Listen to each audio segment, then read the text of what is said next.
নমস্কার, চন্দ্রিমা কিচেনে সবাইকে স্বাগত। আজকে আমি তৈরি করে দেখাবো খুব সহজ আর অত্যন্ত মজার একটা রেসিপি। আর যে রেসিপি ছাড়া আমাদের চলে না, প্রতিদিন এই রেসিপিটা আমাদের সবার বাড়িতেই কম বেশি হয়ে থাকে। আজকের রেসিপিটা হলো ডাল। আর এই ডালটা খেতে কিন্তু একটু অন্যরকম, ভীষণ টেস্টি। আমি এখানে 100 গ্রাম মুগ ডাল নিয়েছি। এটা প্রথমে ভেজে নিচ্ছি। মুগ ডাল ভাজা হলে সুন্দর একটা গন্ধ বের হবে। ডালটা ভাজা হয়ে গেছে, ডালের মধ্যে আমি জল দিয়েছি। এবার দিয়ে দিচ্ছি 100 গ্রাম মসুর ডাল। এবার ডালটা 2 থেকে 3 বার পরিষ্কার করে আমি ধুয়ে নেব। ডালটা আমার পরিষ্কার করে ধোয়া হয়ে গেছে। এবার ডালের মধ্যে দিয়ে দিচ্ছি আমি পেঁয়াজ কুচি। আমি এখানে একটা ছোট সাইজের পেঁয়াজ কুচি করে দিয়েছি, এর থেকে বেশি দিতে যাবেন না। দিয়ে দিচ্ছি পরিমাণ মতো হলুদ, দিয়ে দিচ্ছি স্বাদ মতো নুন, আর একটা তেজপাতা আমি টুকরো করে দিয়ে দিচ্ছি। এবার দিয়ে দিচ্ছি একটা এলাচ আর অল্প একটু দারচিনি। এবার দিয়ে দিচ্ছি 2 টেবিল চামচ সাদা তেল। আর তেলটা কিন্তু এখানে একটু বেশিই দিতে হবে। একটা টমেটো, বেশ বড় সাইজের একটা টমেটো আমি দিয়ে দিচ্ছি। টমেটোটা আমি কিউব করে কেটে নিয়েছি। এখানে গরম মশলার পরিমাণটা আমি যতটুকু দিয়েছি আপনারাও চেষ্টা করবেন ততটুকুই দিতে, কারণ বেশি পরিমাণ দিলে কিন্তু খেতে ভালো লাগবে না। মশলার পরিমাণটা একটু কম হলেই ভালো হবে। ডালটা আমি ভালো করে এবার সেদ্ধ করে নেব। ডালটা কিন্তু অনেকটাই সেদ্ধ হয়ে গেছে। এবার ডালটা একটু নেড়ে দিচ্ছি। আর ডালটা কিন্তু খুব ভালো করে সেদ্ধ করে নিতে হবে। আর ডালটা এবার নেড়ে নেড়ে খুব ভালোভাবে গলিয়ে নেব। বিশ্বাস করুন, এই ডালটা খেতে এতটাই মজা যে এই ডাল থাকলে মাছ, মাংস, ডিম কোনো কিছুর প্রয়োজন হবে না। নিমেষেই 2 থালা ভাত একদম শেষ হয়ে যাবে। ডালটা কিন্তু আমি খুব ভালো করে মিশিয়ে নেব। আর আমার এই সহজ মজার রেসিপিটা আপনাদের যদি একটু ভালো লাগে তাহলে লাইক, কমেন্ট, ফ্রেন্ডস অ্যান্ড ফ্যামিলির সাথে শেয়ার করতে একদমই ভুলবেন না। এবার দিয়ে দিচ্ছি সামান্য ধনে গুঁড়ো আর সামান্য জিরে গুঁড়ো। মশলাটা একটু কম দিতে চেষ্টা করবেন, তাহলে খেতে অনেকটা ভালো হবে। এবার মশলাগুলোকে আমি নেড়ে নেড়ে ভালোভাবে মিশিয়ে দিচ্ছি। দেখুন, ডালটা কিন্তু আমার ভালোভাবে মেশানো হয়ে গেছে। ঠিক এভাবেই আপনারা মিশিয়ে নেবেন। এবার দিয়ে দিচ্ছি জল পরিমাণ মতো। এই ডালটা আমি খুব বেশি পাতলা করব না, আবার খুব বেশি ঘনও করব না।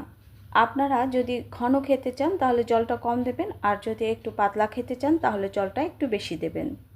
আপনারা যদি মিষ্টি রেসিপি পছন্দ করেন, আমার চ্যানেলে অনেক মিষ্টি রেসিপি আছে, আপনারা চাইলে দেখে নিতে পারেন। ডালে একটু নুন লাগবে, আমি নুন দিয়ে দিচ্ছি। আর ডালের উপর যে ফেনাটা উঠেছে এটা হালকা করে আমি উপর থেকে ফেলে দিচ্ছি।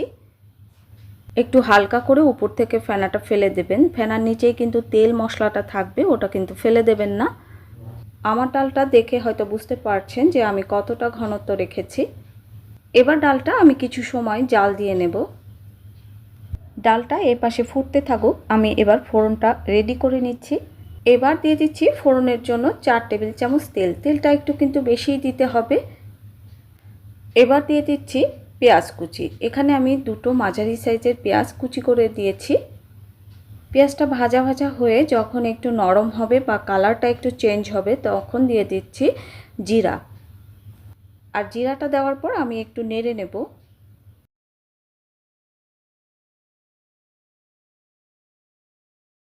এবার দিয়ে দিচ্ছি রসুন কিমা। এখানে আমি একটা বড় সাইজের রসুন কিমা করে নিয়েছি। এবার পেঁয়াজ রসুনটা আমি ভালো করে ব্রাউন কালার করে ভেজে নেব। এবার দিয়ে দিচ্ছি 4টে শুকনো লঙ্কা ফোড়ন। এবার লাল কালার আসা না পর্যন্ত ভালো করে কিন্তু আমি ভেজে নেব।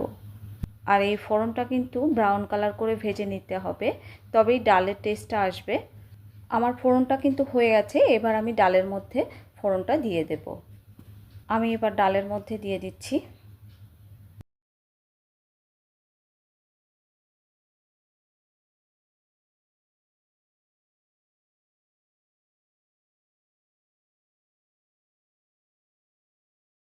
এবার ডালটা একটু ভালোভাবে নেড়ে চেড়ে দেব এবং ডালটা কিছুক্ষণ আমি রান্না করে নেব। এবার ডালের মধ্যে দিয়ে দেব বেশ খানিকটা কাঁচা লঙ্কা কুচি। ঝালটা আপনারা অবশ্যই আপনাদের স্বাদ মতো দেবেন। এবার দিয়ে দিচ্ছি সামান্য ধনেপাতা কুচি। আর এই উপকরণগুলো কিন্তু অবশ্যই দিতে হবে। ডালটা কিন্তু আমার হয়ে গেছে। আমি মিনিট খানিক ফুটিয়ে ডালটা নামিয়ে নেব। এই রকম একটা ডাল যদি থাকে ভাতের সাথে আর অন্য কোনো তরকারির প্রয়োজনই হবে না। ডালটা কিন্তু হয়ে গেছে। এবার গরম গরম ভাতের সাথে এই ডালটা পরিবেশন করব। আমি রিকোয়েস্ট করব একবার অন্তত এরকম ডাল রান্না করে খেয়ে দেখুন। আশা করি যারা ডাল খায় না তারাও এই ডাল চেটেপুটে খাবে। সবাই সুস্থ থাকুন, ভালো থাকুন, টাটা।